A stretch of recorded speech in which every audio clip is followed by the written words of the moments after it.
இன்னைக்கு வீடியோல வந்து பாத்தீங்கன்னா இந்த 2025ல நம்ம வந்து நம்மளோட ஃபுல் பிஎஃப் அமௌண்ட்டையும் ஆன்லைன்ல கிளைம் பண்ணணும் அப்படின்னு நினைச்சோம்னா அதை வந்து எப்படி நம்ம கிளைம் வந்து பண்றது அப்படிங்கிற ஃபுல் ப்ராசஸ் டீடைலையும் தான் இந்த வீடியோல பார்க்க போறோம். இன்னும் வந்து பாத்தீங்க அப்படின்னா ஏடிஎம்ல பணத்தை வித்ட்ரா பண்றதுக்கான ஆப்ஷன் வந்து இன்னும் லான்ச் ஆகல. இந்த 2025 மே அல்லது ஜூன் எண்டுக்குள்ள தான் வந்து பாத்தீங்கன்னா அந்த ஃபியூச்சரை வந்து லான்ச் பண்ண போறதா வந்து சொல்லியிருக்காங்க. அதுக்கு முன்னாடியே இன்கேஸ் உங்களுக்கு வந்து ஃபுல் பிஎஃப் அமௌண்ட்டையும் நான் வந்து கிளைம் பண்ணணும் அப்படின்னு நினைச்சா நான் வந்து எப்படி கிளைம் பண்றது அப்படின்னு கேட்டிங்கன்னா இந்த ப்ரொசீஜரை கரெக்டாக ஃபாலோ பண்ணுங்க. ஃபார்ம் 19 அண்ட் 10C இந்த ரெண்டையுமே நீங்க ஆன்லைன்ல வந்து மேனுவலாக தான் கிளைம் வந்து போடணும். அப்படி வந்து கிளைம் போட்டிங்க அப்படின்னா உங்களுக்கு இந்த கிளைம் வந்து செட்டில் ஆகும். இன்னைக்கு வீடியோவில் வந்து பார்த்தீங்கன்னா நம்மளோட சப்ஸ்கிரைபருக்கு ஒருத்தருக்கு நான் வந்து பிஎஃப் அமௌண்ட் வந்து கிளைம் பண்ணி கொடுத்தேன். ஸோ கிளைம் பண்ணி கொடுத்த அமௌண்ட் வந்து பார்த்தீங்க அப்படின்னா அவருக்கு வந்து செட்டில் ஆயிருக்கு. ஸோ எப்போ செட்டில் ஆயிருக்கு அப்படின்னு கேட்டிங்கன்னா 24/12/2024 இந்த கிளைமை வந்து நம்ம எப்போ பண்ணி கொடுத்தோம் அப்படின்னு கேட்டிங்கன்னா 30 நவம்பர் 2024 வந்து பார்த்தீங்கன்னா இந்த கிளைமை வந்து நம்ம சப்மிட் பண்ணியிருந்தோம். இது வந்து பார்த்தீங்கன்னா டிசம்பர் 24 வந்து அவருக்கு வந்து ஃபார்ம் நம்பர் 19 செட்டில் ஆயிருச்சு. 10C மட்டும் அண்டர் ப்ராசஸில் இருக்குது. 10C வந்து பார்த்தீங்கன்னா ஒரு சிலருக்கு இந்த மாதிரி டைம் டிலே ஆகி தான் வந்து செட்டில் ஆகும். ஸோ கொஞ்சம் டைம் வெயிட் பண்ணிங்கன்னா அதுவுமே உங்களுக்கு செட்டில் ஆயிரும். ஸோ இப்போ வந்து பார்த்தீங்க அப்படின்னா இந்த பர்சனுக்கு நான் எப்படி ஆன்லைனில் கிளைம் பண்ணேன், என்னென்ன டாக்குமெண்ட்லாம் அப்லோட் பண்ணியிருக்கேன், இதை பற்றின எல்லா டீட்டெயிலும் இப்போ வந்து ஸ்டெப் பை ஸ்டெப் வந்து பார்க்கலாம். ஸோ உங்களுக்கு வந்து பிஎஃப் அமௌண்ட் வந்து கிளைம் பண்ணணும் அப்படின்னு நினச்சிங்கன்னா மேனுவலாக இப்போதைக்கு அப்படி தான் வந்து கிளைம் பண்ண முடியும். இன்னும் ஏடிஎம் வித்ட்ராவல் ஆப்ஷன் வந்து இன்னும் லான்ச் ஆகலை. வரும்போது உங்களுக்கு நியூ அப்டேட் வந்து போடுறேன். ஸோ அப்போ நீங்கள் அதை ஃபாலோ பண்ணி நீங்கள் வந்து வித்ட்ரா வந்து பண்ணிக்கலாம். ஸோ இது மாதிரியான யூஸ்ஃபுல்லான இன்ஃபர்மேஷனை தெரிஞ்சுக்க நீங்கள் வந்து நம்மளோட சேனலுக்கு மறக்காமல் சப்ஸ்கிரைப் பண்ணிக்கோங்க. கூடவே வர்ற பெல் ஐகான்ஸில் ஆல் அப்படிங்கிறத கிளிக் பண்ணி வச்சிட்டிங்க அப்படின்னா நம்ம சேனலில் வரக்கூடிய எல்லா வீடியோஸையும் மிஸ் பண்ணாமல் பார்க்கலாம்.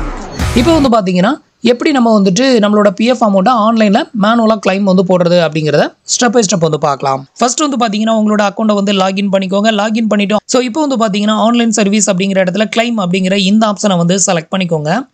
நெக்ஸ்ட் வந்து பார்த்தீங்கன்னா உங்களுக்கு இன்டர்ஃபேஸ் வந்து இப்படி தான் ஓப்பன் ஆகும். இதில் வந்து பார்த்தீங்கன்னா உங்களோட கேவிசியில் நீங்கள் அப்டேட் பண்ணியிருக்கிற பேங்க் அக்கௌண்ட் நம்பர் ஃபுல் நம்பரையும் இங்கே என்ட்ரு பண்ணணும். அவங்க வந்து லாஸ்ட்டாக எந்த பேங்க் அக்கௌண்ட்டை கேவிசியில் லிங்க் பண்ணியிருக்காங்க அப்படின்னு பார்த்தீங்கன்னா HDFC பேங்கோட அக்கௌண்ட்டை தான் வந்து உள்ள லிங்க் பண்ணியிருக்காங்க. ஸோ அதோட பேங்க் அக்கௌண்ட் நம்பர் ஃபுல்லாத்தையும் இங்கே வந்து என்ட்ரு பண்ணிக்கோங்க.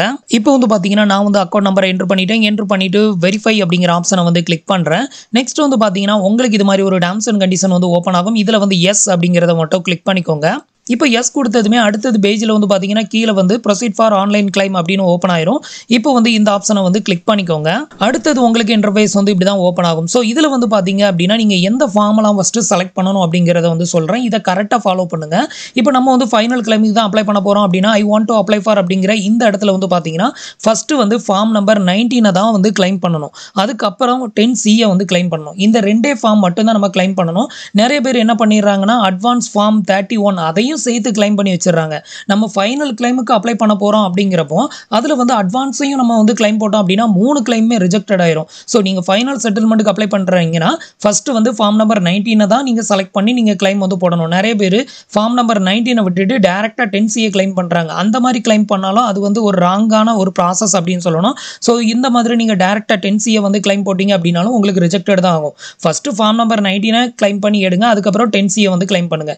இப்போ அது எல்லாத்தையுமே உங்களுக்கு எக்ஸ்பிளைன் பண்ணுறேன். ஃபர்ஸ்ட் வந்து பார்த்தீங்கன்னா form number 19 only PF withdrawal form 19 அப்படிங்கிறத செலக்ட் பண்ணிக்கிறேன்.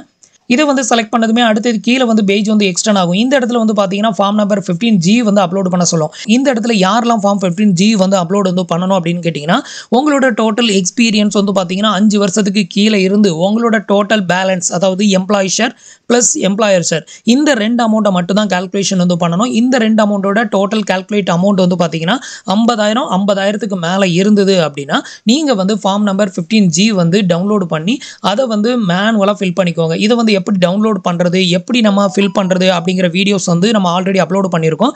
அந்த வீடியோட லிங்க்கும் கீழே இருக்க டிஸ்கிரிப்ஷனில் கொடுத்துருக்கேன். அதை போயிட்டு நீங்கள் பார்த்துக்கோங்க.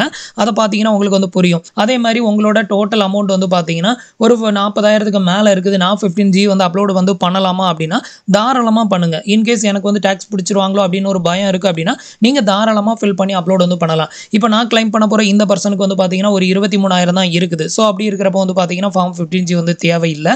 அதனால நான் ஃபார்ம் 15G வந்து அப்லோட் வந்து பண்ணலை.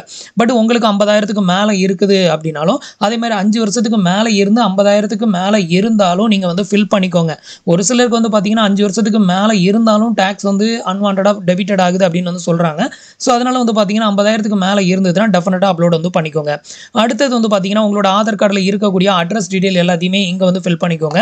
நெக்ஸ்ட் வந்து பார்த்தீங்கன்னா upload scan copy of cheque and passbook அப்படின்னு இருக்குல்ல, இந்த இடத்துல வந்து பார்த்தீங்கன்னா உங்களோட கேவிசி வந்து 1 இயர்க்கு முன்னாடி பேங்க் கேவிசி அப்டேட் எடுத்து பண்ணுனீங்க அப்படின்னா கண்டிப்பாக இதில் பேங்கோட பாஸ்புக் இல்லைனா செக் லீஃப் அப்லோட் பண்ணுற மாதிரி இருக்கும். அப்படி நீங்கள் அப்லோட் வந்து பண்ணுறீங்க அப்படின்னா மோஸ்ட்லி வந்து பார்த்தீங்கன்னா செக் லீஃப் அப்லோட் பண்ணுங்கள். அந்த செக் லீஃபில் உங்களோட நேம் பிரிண்டட் ஆகிருக்கணும். அந்த நேமும் இந்த இடத்துல மேலே ஹெட்டிங்கில் உங்களுக்கு யூஏஎன்ல இருக்கலாம் இந்த நேமும் சேமாக இருக்கணும். ஒரு ஸ்பெல்லிங் மிஸ்டேக் கூட இருக்கக்கூடாது.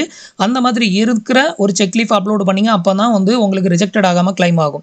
இவர் வந்து பார்த்தீங்கன்னா இப்போ ரீசெண்டாக வந்து பேங்க் கேவிசி அப்டேட்டட் வந்து பண்ணதுனால இவருக்கு வந்து பார்த்தீங்கன்னா 2 ஸ்டெப் வெரிஃபிகேஷன் ஆயிருக்கும். அதாவது பேங்க் ஆன்லைனில் வெரிஃபை பண்ணுவாங்க, அதுக்கப்புறம் வந்து எம்ப்ளாயர் வெரிஃபை பண்ணுவாங்க. இது மாதிரி 2 டைம் வெரிஃபை பண்ணதுனால இவங்களுக்கு வந்து பார்த்தீங்கன்னா செக் லீஃபோ பாஸ்புக்கோ அப்லோட் பண்ணணும் அப்படின்னு அவசியம் கிடையாது. ஸோ அதனால தான் இந்த மாதிரி வந்து காமிக்குது. அடுத்தது என்ன பண்ணணும், கீழே கொடுத்துருக்க இந்த டிக் பாக்ஸை டிக் பண்ணி விட்டுட்டு கெட் ஆதார் ஓடிபி அப்படிங்கிற ஆப்ஷனை வந்து செலக்ட் பண்ணிக்கோங்க. இப்போ வந்து பார்த்தீங்கன்னா நான் வந்து எல்லா டீட்டெயிலும் ஃபில் பண்ணிட்டு இப்போ வந்து கெட் ஆதார் ஓடிபி அப்படிங்கிற ஆப்ஷனை வந்து செலக்ட் பண்ணுறேன். ஸோ இப்போ வந்து பார்த்தீங்க அப்படின்னா நான் வந்து ஃபயர்பாக்ஸ் ப்ரௌசர் தான் வந்து யூஸ் பண்ணியிருக்கேன். நீங்கள் மோஸ்ட்லி வந்து பார்த்தீங்கன்னா ஃபயர்பாக்ஸ் ப்ரௌசரே வந்து யூஸ் பண்ணுங்க. அப்போ தான் வந்துட்டு ஈஸியாக சப்மிட்டட் ஆகும். கூகுள் குரோம் வந்து யூஸ் பண்ணுறீங்க அப்படின்னா உங்களுக்கு பேஜ் வந்து ரொம்ப டைம் வந்து லோட் ஆகும். சம்டைம் எரர் வரும், ஓடிபி வந்து சப்மிட்டட் பண்ண முடியாது. ஸோ அந்த மாதிரி நிறைய இஷ்யூ வந்து வரும். ஸோ அதனால் முடிஞ்ச வரைக்கும் வந்து கூகுள் குரோமை வந்து யூஸ் பண்ணுறதை அவாய்ட் பண்ணிக்கோங்க. இப்போ வந்து பார்த்தீங்கன்னா நமக்கு சக்ஸஸ்ஃபுல்லாக ஓடிபி வந்து சென்ட் ஆயிருச்சு. இப்போ உங்களோட ஆதார் ரெஜிஸ்டர் மொபைல் நம்பருக்கு வந்திருக்கிற ஓடிபியை வந்து இந்த இடத்துல என்ட்ரு பண்ணிட்டு validate OTP and submit claim form அப்படிங்கிறத கிளிக் பண்ணிருங்க. இப்போ வந்து பார்த்தீங்கன்னா ஓடிபி வந்து என்ட்ரு பண்ணியாச்சு. இப்போ வேலிடேட் ஓடிபி வந்து கொடுக்குறேன். இப்போ வந்து பார்த்தீங்கன்னா நம்மளோட கிளைம் வந்து சக்ஸஸ்ஃபுல்லாக சப்மிட்டட் ஆயிருச்சு பாருங்க. இப்போ வந்து பார்த்தீங்க அப்படின்னா நம்மளோட ஃபைனல் கிளைம் வந்து சக்ஸஸ்ஃபுல்லாக சப்மிட்டட் ஆயிருச்சு. இதில் வந்து பார்த்தீங்கன்னா PF final withdrawal claims form submitted successful அப்படின்னு வந்துருச்சு பாருங்க. இந்த மாதிரி வந்துருச்சு அப்படின்னா நமக்கு வந்து ஃபார்ம் நம்பர் 19 வந்து சக்ஸஸ்ஃபுல்லாக சப்மிட்டட் ஆயிருச்சு அப்படின்னு அர்த்தம்.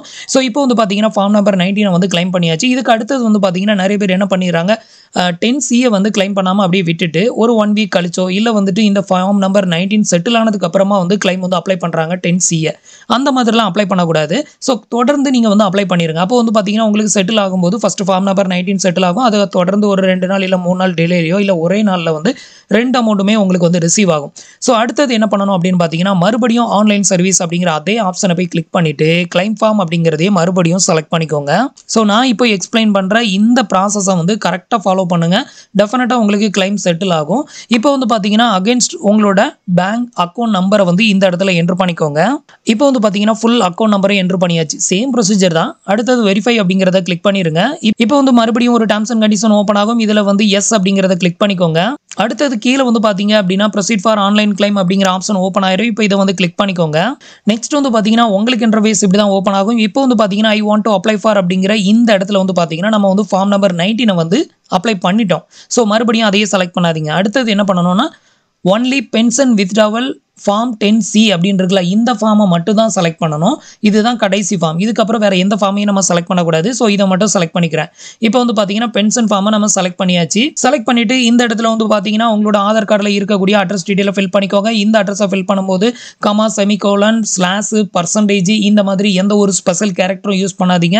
இது எல்லாத்தையுமே ஃபில் பண்ணிவிட்டு அப்படியே கீழே வந்து ஸ்க்ரோல் பண்ணிக்கோங்க. இந்த இடத்துல ஒரு டிக் பாக்ஸ் ஒன்று கொடுத்துருப்பாங்க. அடுத்தது இதை வந்து டிக் பண்ணி விட்டுக்கோங்க. இப்போ வந்து பார்த்தீங்க அப்படின்னா அட்ரஸ் டீட்டெயில் எல்லாத்தையுமே ஃபில் பண்ணிவிட்டு இந்த டிக் பாக்ஸையும் வந்து டிக் பண்ணி விட்டுக்கோங்க. இதை டிக் பண்ணி விட்டுட்டு கெட் ஆதார் ஓடிபி அப்படிங்கிற ஆப்ஷனை வந்து கிளிக் பண்ணிக்கோங்க. இப்போ வந்து பார்த்தீங்கன்னா ஒரே அட்டம்ப்டில் நமக்கு வந்து பார்த்தீங்கன்னா ஓடிபி வந்து ஜெனரேட் ஆயிருச்சு. ஃபர்ஸ்ட் டைம் நான் ட்ரை பண்ணும்போது வந்து பார்த்தீங்கன்னா இந்த ஓடிபி வந்து ஃபர்ஸ்ட் டைம் எனக்கு ஜெனரேட் ஆகலை, எரர் தான் வந்தது. ரீட்ரை கொடுத்து தான் வந்து பண்ணேன். ஸோ இப்போ நமக்கு வந்து ஓடிபி ஜெனரேட் ஆயிருச்சு. இப்போ ஓடிபி என்ட்ரு பண்ணி வேலிடேட் ஓடிபி வந்து கொடுத்துக்கோங்க. இப்போ வந்து பார்த்தீங்கன்னா நான் வந்து ஓடிபி என்ட்ரு பண்ணதுமே எனக்கு வந்து பார்த்தீங்கன்னா claim is not submitted on the portal அப்படின்னு வருது. ஸோ இந்த மாதிரி வந்தது அப்படின்னா மறுபடியும் வந்துட்டு வேலிடேட் ஓடிபி கொடுக்காதீங்க. இதுக்கு என்ன பண்ணுங்க, மறுபடியும் ரீசெண்ட் ஓடிபி வந்து கொடுங்க. இப்போ வந்து புதுசாக மறுபடியும் ஒரு ஓடிபி வந்து ஜெனரேட் ஆகும். அந்த ஓடிபியை வந்து என்ட்ரு பண்ணி வேலிடேட் ஓடிபி கொடுத்தீங்க அப்படின்னா ஈஸியாக உங்களுக்கு வந்து சப்மிட்டட் ஆகும். இப்போ நான் வந்து ரீசெண்ட் வந்து கொடுத்துருக்கேன். இப்போ வந்து பார்த்தீங்கன்னா அகேன்ஸ்ட் நியூ ஓடிபி கொடுத்து வேலிடேட் அண்ட் சென்ட் ஓடிபி வந்து கொடுக்குறேன். இப்போ நமக்கு வந்து பார்த்தீங்கன்னா சக்ஸஸ்ஃபுல்லாக கிளைம் வந்து சப்மிட்டட் ஆயிருச்சு. இப்போ வந்து பார்த்தீங்கன்னா pension withdrawal claim form submitted successful அப்படின்னு வந்துருச்சு. ஸோ இவ்வளோ தான் வந்து பார்த்தீங்கன்னா பிஎஃப் ஃபைனல் கிளைம் செட்டில்மெண்ட்டுக்கு நம்ம அப்ளை பண்ணுறதுக்கான ப்ரொசீஜர். ஃபார்ம் நம்பர் 19 அதுக்கப்புறம் 10C வந்து கிளைம் பண்ணணும். இந்த 2 ஃபார்ம் மட்டும் தான் கிளைம் பண்ணணும்.